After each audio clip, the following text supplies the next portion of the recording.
అప్పుడు అందరి మనసులో ఒక్క పేరే మెదిలింది, రింకు.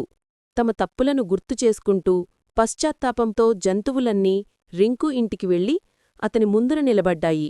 తలలు వంచి, రింకూ, మాకు సాయం చేయగలవా అని అడిగారు. రింకు ఒక్క క్షణం కూడా ఆలస్యం చేయలేదు. ఖచ్చితంగా సాయం చేస్తాను అని చెప్పి వెంటనే పని మొదలుపెట్టాడు.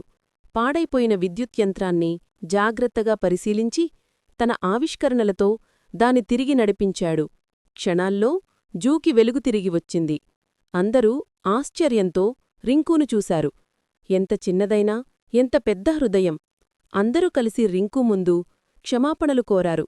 మా తప్పు, మేము నిన్ను తప్పుగా అర్థం చేసుకున్నాం అని చెప్పారు. రింకు చిరునవ్వుతో వారిని క్షమించాడు. ఎవ్వర్నైనా వారి పరిమాణం ఆధారంగా తీర్పు చేయకండి అని మృదువుగా చెప్పాడు.